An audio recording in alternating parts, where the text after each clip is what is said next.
Olá, pessoal, Shabbat Shalom. Mais uma vez estamos aqui no canal Israel no Caminho, fazendo uma discussão sobre a Paraxá da semana. Eu sou o Alexandre Sabotniak e Srabotniak, eu estou aqui com a nossa querida Natália Golanda, Brandi Golanda, né? Shalom, Natália.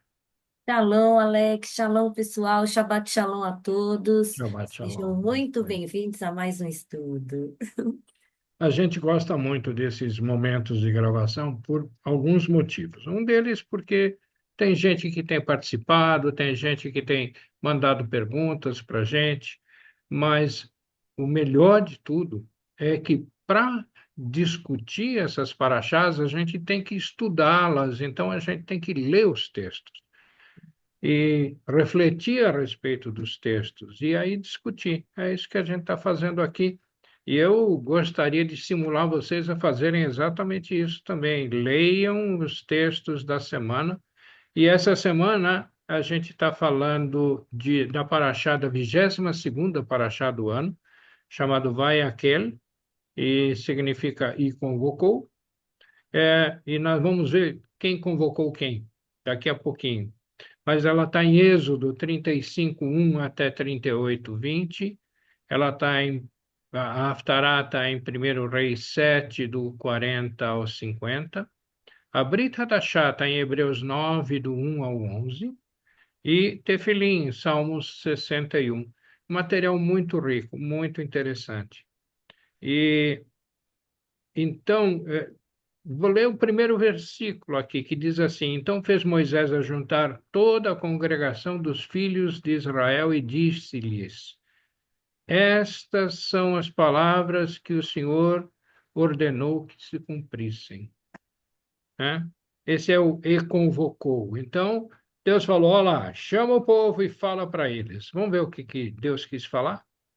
Deus quis falar assim: 6 dias se trabalhará, mas o sétimo dia vos será santo, o sábado do repouso ao Senhor. Todo aquele que fizer obra nele morrerá. Não acendereis fogo em nenhuma das vossas moradas no dia de sábado.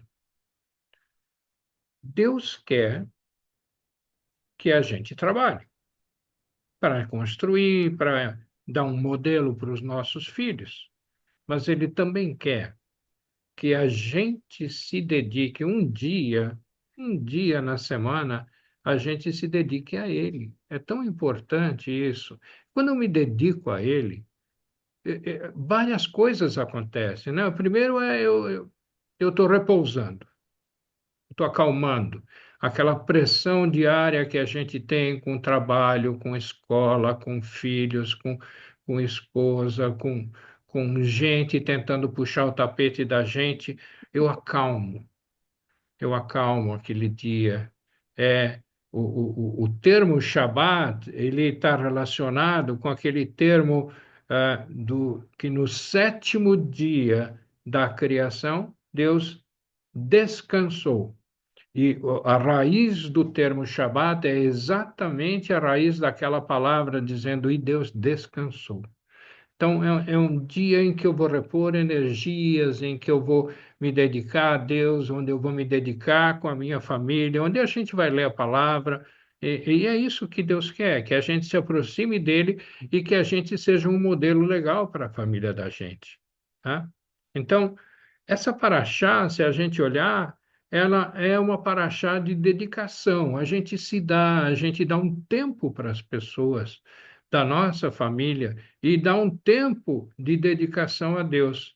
Isso é uma coisa muito boa que vai encher o coração da gente de alegria. Eu tenho certeza que se você ainda não pratica isso, a hora que você começar a praticar, você vai ver a diferença que isso faz na sua vida.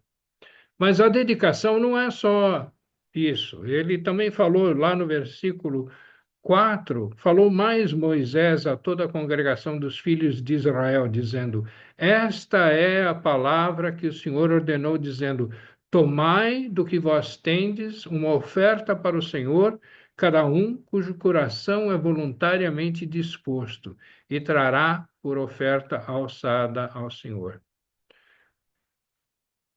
Vocês sabem que quando o povo de Israel saiu do Egito, o que que aconteceu? Eles saíram bem de vida de lá. Eles eram escravos e saíram bem de vida. Tudo que eles pediam, os egípcios queriam se ver livres deles e davam ouro, davam pedras preciosas, davam roupas, davam tudo que você possa imaginar.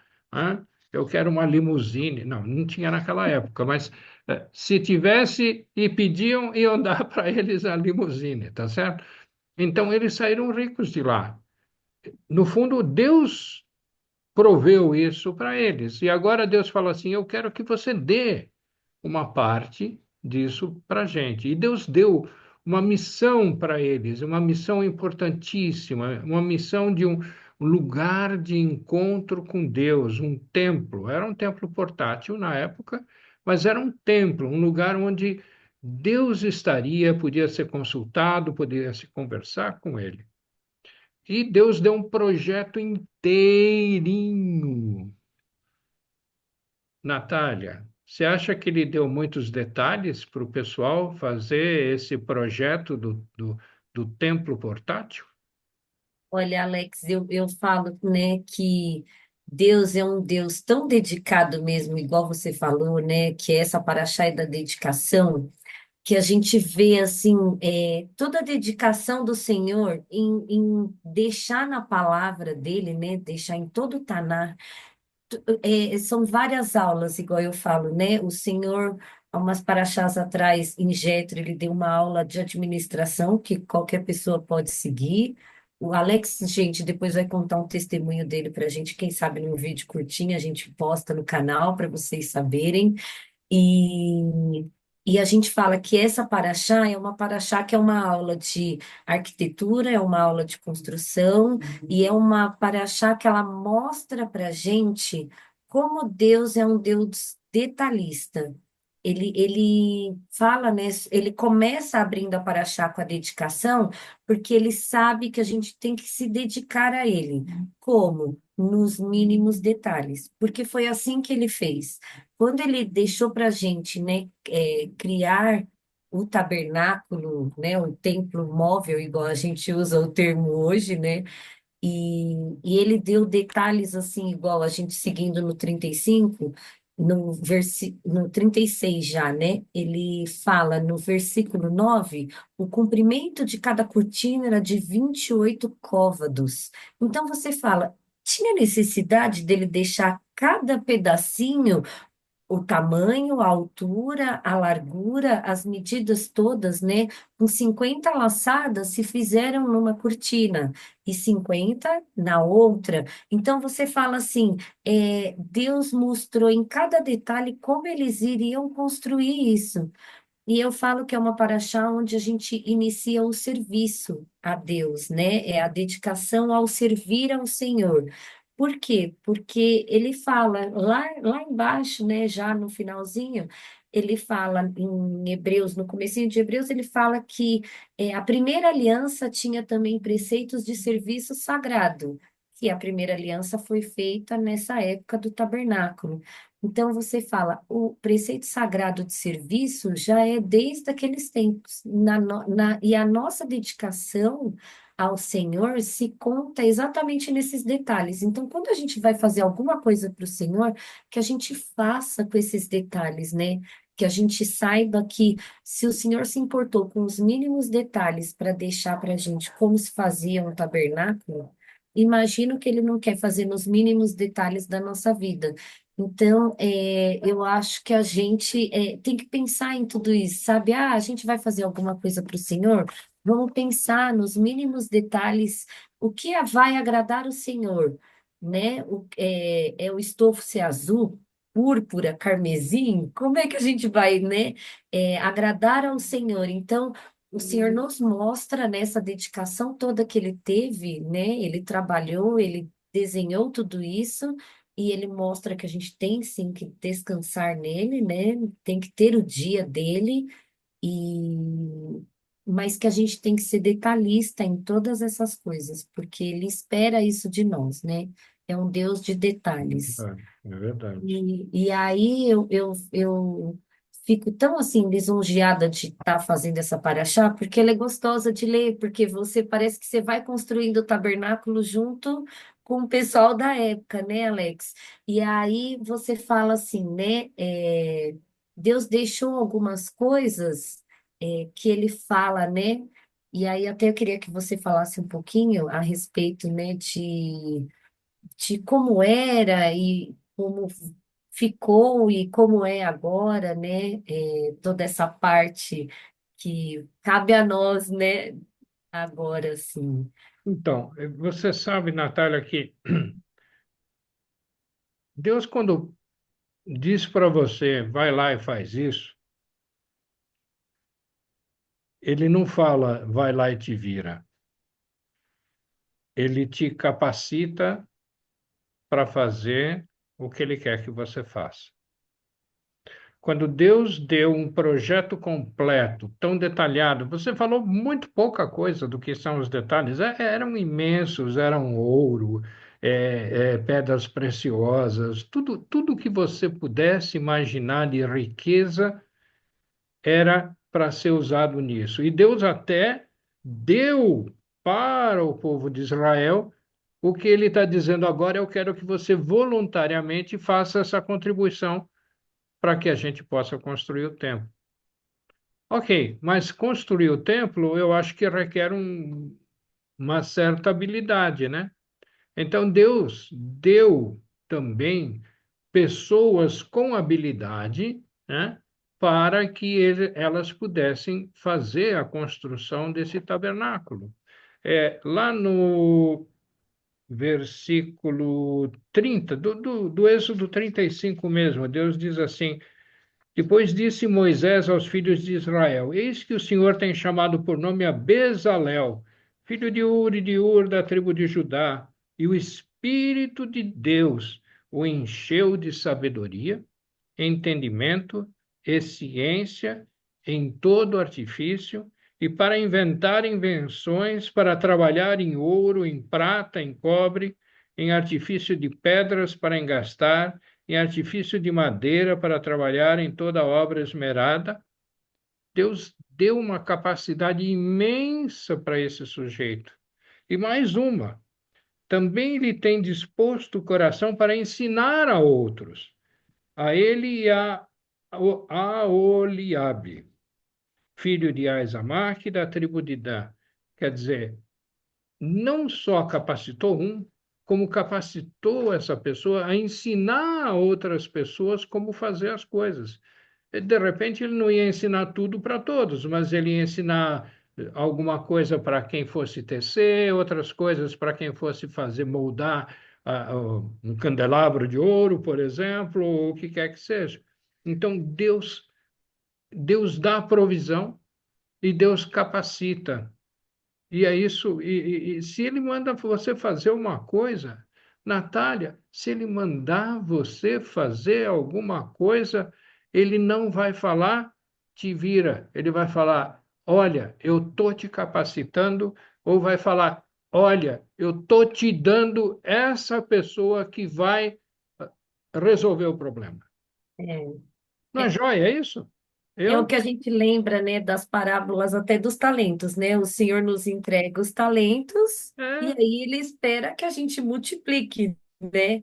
E aí você fala, o, o, o Senhor, ele faz uma coisa tão completa que é só a gente entender e fazer aquilo, né? E Que ir ele lá está fazer, né? esperando. Dê o seu É, passo também, não fica isso. parado. Não enterra o talento, né? Não, você não enterra o talento, gostei. É, É isso aí.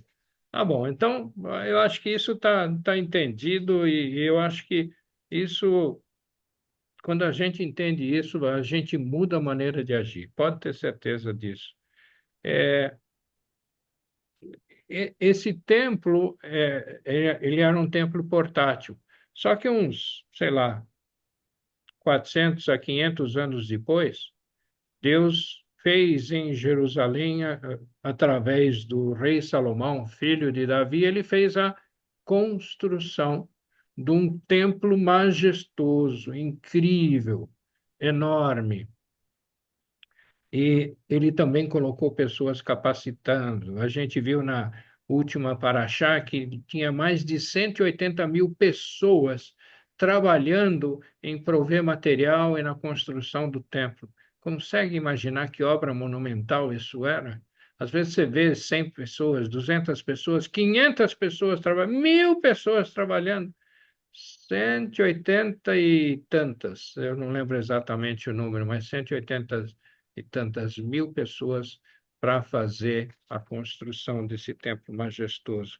Ou seja, Deus, ele te dá a vontade dele, ele te diz o que ele quer que você faça e ele te dá a capacidade de desenvolver. E isso acontece comigo, acontece com a Natália, acontece com você que está assistindo, acontece com pessoas da sua família. Deus fala, vai lá e faz, e ele te dá a capacidade de fazer isso. E a gente tem que se agarrar nisso daí. Eu acho que esse que é o grande negócio. Mas o que acontece? Uma coisa interessante, quando a gente vai lá na Brita da Chá, em Hebreus, você tem uma discussão sobre o que acontecia na operação desse templo, né? Aqui já vamos falar um pouquinho da operação desse templo. Tinha todo um ritual a ser feito, tinha uma série de divisões, tinha objetos que foram criados. O templo, basicamente, ele tinha um lugar que era chamado de santo e um lugar mais central que era chamado de Santo dos Santos. Nesse Santo dos Santos, somente uma pessoa, o sumo sacerdote, na época era o Arão e depois foram sendo sucedidos esses sacerdotes, né? Só o sumo sacerdote podia entrar naquele lugar. Ele tinha que ser purificado completamente, porque se não tivesse puro, se não tivesse limpo, a hora que ele botasse o pé lá dentro, ele morreria. É impressionante. Deus exige a pureza. E é tão importante isso que ele fazia isso uma vez por ano, para pedir perdão pelos pecados dele e para pedir perdão pelos pecados de todo o povo de Israel. Essa era a função do sumo sacerdote uma vez por ano. A gente cultiva até hoje o chamado Yom Kippur, o Dia do Perdão, né? É, e isso era a função do sumo sacerdote. Só que ele tinha que ser repetido, porque o poder do homem para pagar o preço do pecado que que a gente faz todo dia, nós não temos dinheiro na conta para fazer isso, tá certo? Ia Não, sobrar um cordeiro. não tem quantidade de animais que se possa sacrificar, não tem nada disso.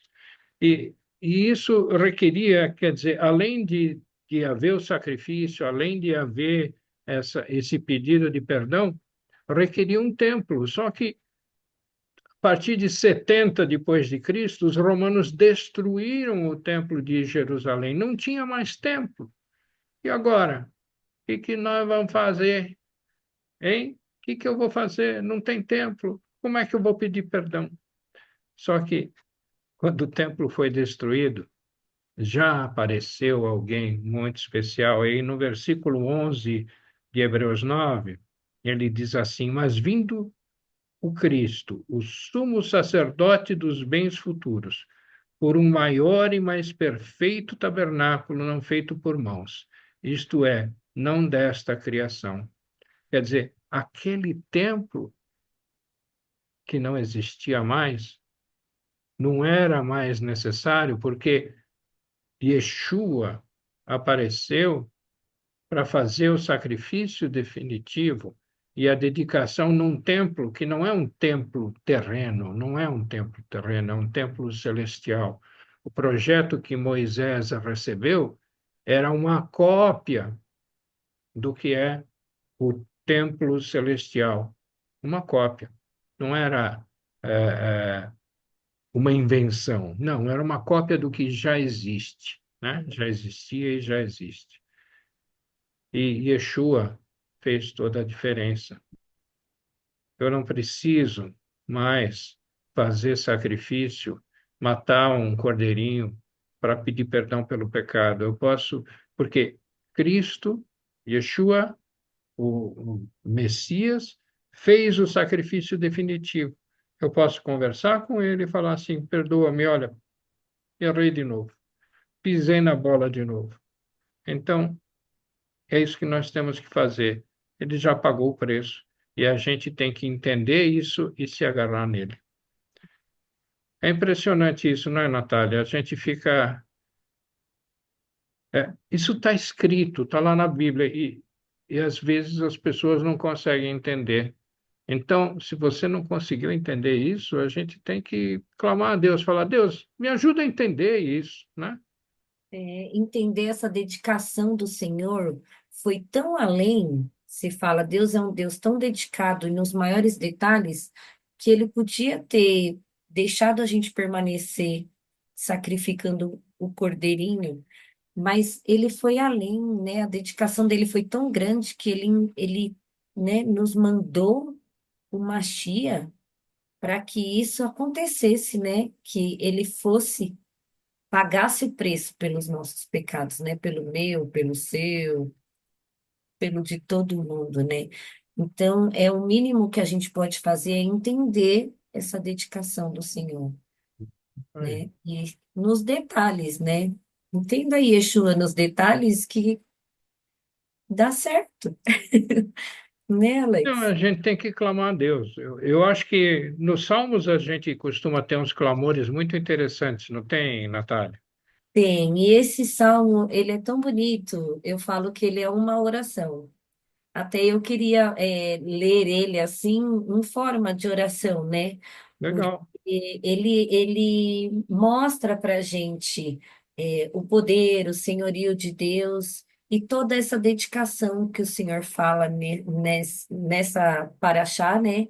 E aí ele fala assim, é o Salmo 61 para vocês, né, que estão acompanhando. Ele é pequenininho, é um salmo de 8 versículos, e ele fala assim: Ouve, ó Deus, a minha súplica, atende a minha oração. Então, o Senhor fala para a gente, né, orar, ouvir, o Senhor vai ouvir a nossa súplica. Então, devemos mesmo clamar, como você falou, vamos clamar para que haja o entendimento de toda essa dedicação a Deus, né? Desde os confins da terra, clamo por ti, no abatimento do meu coração. Leva-me para a rocha que é alta demais para mim, pois tu tens sido refúgio e torre forte contra o inimigo. E hoje você vê, né, o Senhor nos dias de hoje, o quão torre forte ele é para todo o povo de Israel, que você fala o tanto que eles sofreram, os sequestrados, eles estão aí como torre forte, firmes, né? Eles, a fé deles passa tudo que eles sofreram. E aí ele fala, né? Que assim como no teu tabernáculo, no esconderijo das tuas asas eu me abrigo, pois ouviste, ó Deus, os meus votos e me deste a herança dos que temem o teu nome, né? Aí ele fala mais um pouco e ele termina assim, né? Assim salmodiarei o teu nome para sempre, para cumprir dia após dia os meus votos. Então, você fala dia após dia, o Senhor espera que a gente cumpra os votos que a gente faz a Ele, espera que a gente cumpra aquilo que Ele pede para nós, porque Ele nos capacita, Ele nos dá os detalhes, nos faz, né? Seguir aquilo que ele mesmo nos mostra, e aí tudo isso nos leva, né, Alex, a um posterior, que até eu queria que você compartilhasse isso com a gente, que Deus falou grandemente ao seu coração nesses dias, e aí queria que você compartilhasse com a gente É esse verdade, eu compartilhei com versículo.